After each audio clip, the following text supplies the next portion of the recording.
Bonjour chers collègues, voilà une quinzaine de jours que les élèves sont confinés chez eux, à ne plus avoir accès à l'établissement et nous nous retrouvons face à un enseignement à distance pour lequel on n'a pas spécialement été formé. Et si vous vous souvenez, en 2018, on avait pu faire une formation sur les outils à distance, les applications Google, et on avait fait aussi les applications Outlook, hein.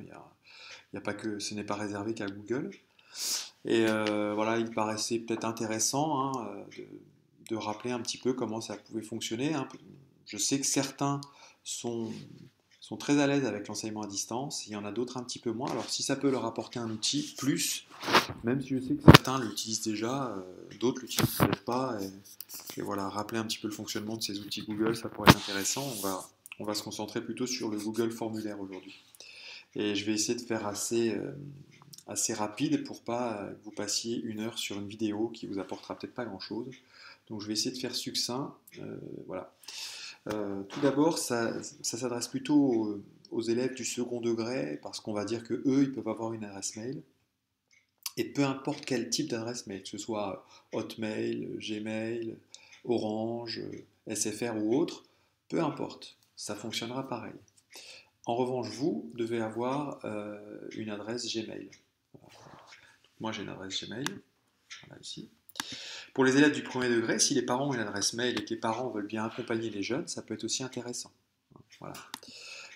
Donc là, on voit bien que je suis connecté et je vais chercher donc l'application Form de Google que je n'ai pas ici. Donc je vais la chercher dans les autres produits et applications Google. Et on a un document qui est assez synthétique. On va les retrouver à la fin.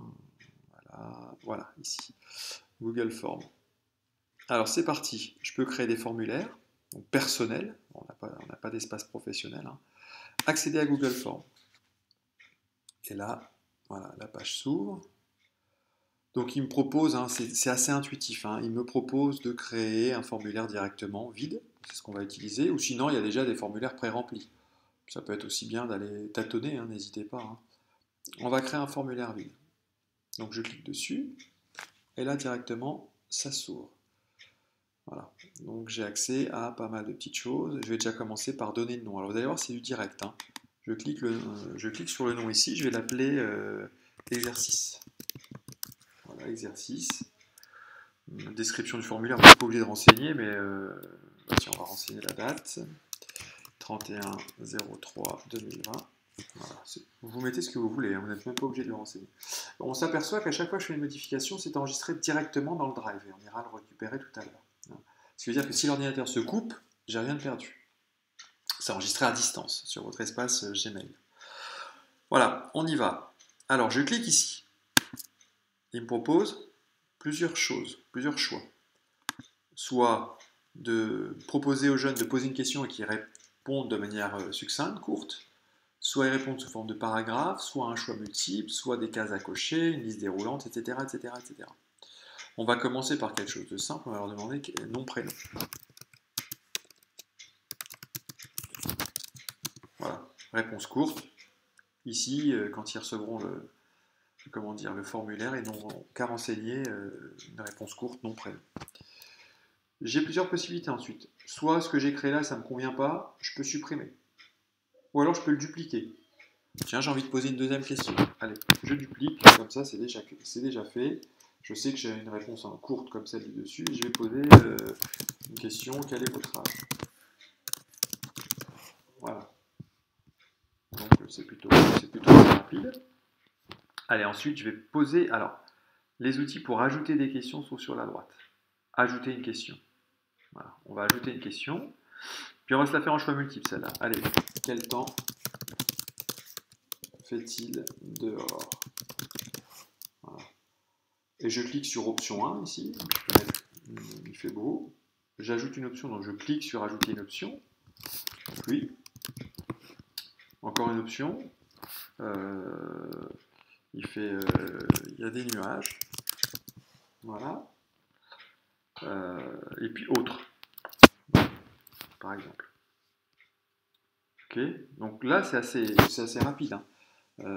Vous allez voir un petit peu que créer un formulaire sur Google, ça vous permet de récupérer les données sans sans que les jeunes aient à imprimer le document, scanner le document pour vous le renvoyer et que vous puissiez pointer un à un les retours. Là, ça va se faire en un clic, vous allez voir juste après. Allez, je vais ajouter, tiens, on va faire un petit peu de maths là. Ajouter une image. Je vais chercher un triangle. J'en ai pas dans mon ordinateur. Google Drive, j'en ai pas dans mon Drive. Il y en a sur Google, recherche d'image. Allez, c'est parti. Triangle, rectangle. Voilà, je cherche. Je vais en prendre un au hasard, celui-ci. Je clique dessus, je l'insère. Et là, j'ai un triangle rectangle qui s'affiche juste en dessous. Moi, je vais tout bêtement l'appeler triangle. Et ensuite, je vais poser une question dessus. Une question, encore une fois, je vais cliquer là sur la question. Tiens, je vais y aller plutôt à une réponse sous forme de paragraphe, parce qu'il va falloir qu'il m'explique des petites choses. Soit le triangle ci-dessus, non, pardon, à partir du triangle ci-dessus, déterminer la longueur BA, sachant que BC égale 4 cm et CA égale 7 cm. Voilà. Et là, le jeune, il a juste à produire une réponse longue. Voilà. On va lui demander, pour produire une réponse longue, on va lui demander bien sûr de justifier. Voilà. Allez, j'ajoute une autre question. Non, je ne veux pas ajouter de question, donc je supprime. Je vais aller voir ce que j'ai d'autre là-dedans. Insérer une image, on a déjà vu. On peut insérer les titres. Allez, ajouter une vidéo. YouTube, forcément. Alors, on va ajouter une vidéo.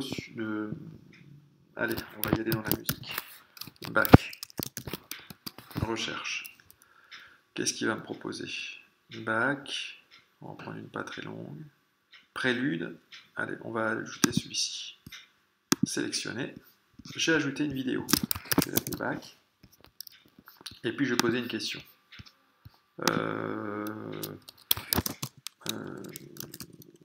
À partir de la vidéo ci-dessus, indiquer, c'est tout bête, hein, l'instrument utilisé. Bon, je pose des questions simples parce que je n'ai pas préparé avant quelque chose d'élaboré. Vous connaissez vos matières, vous savez ce que vous pouvez faire. Moi, ce que je veux, c'était ce que je voulais là, c'était vous rappeler un petit peu les possibilités de cette application. Alors, on va dire que mon questionnaire est terminé. Alors, je vais bien préciser une réponse courte. On va dire que mon questionnaire il est terminé. Voilà. Je veux l'envoyer à des élèves. Alors, soit j'ai une liste de diffusion déjà préétablie, soit j'en ai pas. J'en ai pas, je vais me l'envoyer à moi-même. Je vais me l'envoyer sur mon adresse CNEAP. C'est pas une adresse, je vais vous montrer que ça fonctionne. Et comme elle est ouverte sur une de mes applications, je vais pouvoir faire l'exercice en direct. Alors, j'envoie. Mon adresse CNEAP, elle est ici. Ah, je l'ai reçue, je ne sais où. Bon, il va falloir que je relance un petit peu l'application. Je vais recharger un petit peu mon ordinateur, il n'y a plus de batterie. Voilà. Alors, j'ai reçu donc l'exercice ici. Remplir le formulaire. Bon, bah, j'y vais, hein, je remplis le formulaire. Hein. Voilà la forme de l'exercice. Vous pouvez mettre une image de fond, vous pouvez changer la couleur du texte, vous pouvez faire plein de choses. Alors, nom, prénom. Quel est votre âge? Quel temps fait-il dehors? Autre, on va dire, il ne faut pas sortir.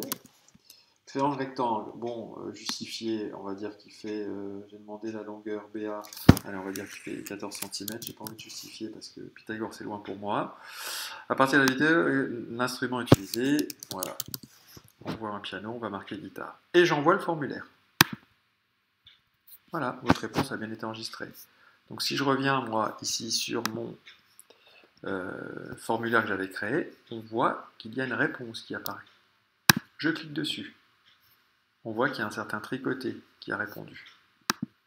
Donc le tricoté, alors, vous avez vu, il y a résumé, les questions qu'on pose et le contrôle individuel. On va voir. Résumé, donc, on voit mes réponses. Ok. Donc là, c'est de manière assez simple de voir les choses, mais vous verrez, quand vous appliquerez un petit peu ce formulaire à plusieurs élèves, vous verrez que vous avez un petit icône ici, il ne faut pas l'oublier celui-ci. Il va nous créer une feuille de calcul avec les réponses de tous les élèves dans un tableau synthétique. Je clique dessus, on va créer une feuille de calcul.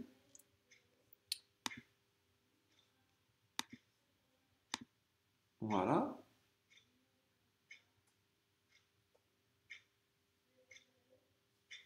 Alors, et là on s'aperçoit déjà de l'heure à laquelle l'élève a fait le devoir, donc c'est pas mal pour contrôler.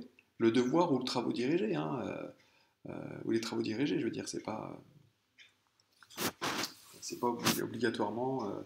obligatoirement une évaluation. Quel est votre nom, prénom, quel est votre âge, quel temps fait-il dehors, etc., etc., etc.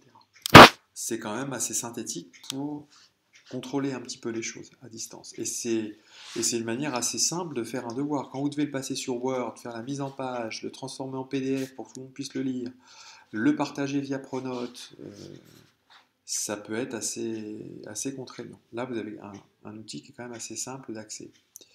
Alors, je ferme tout ça. Voilà. Et je vais me retrouver. Je vais aller rechercher le document. Alors, le document, il se situe sur mon Drive. Donc, je reclique à cet endroit-là. Et j'ai mon Drive. Je clique 2 fois dessus.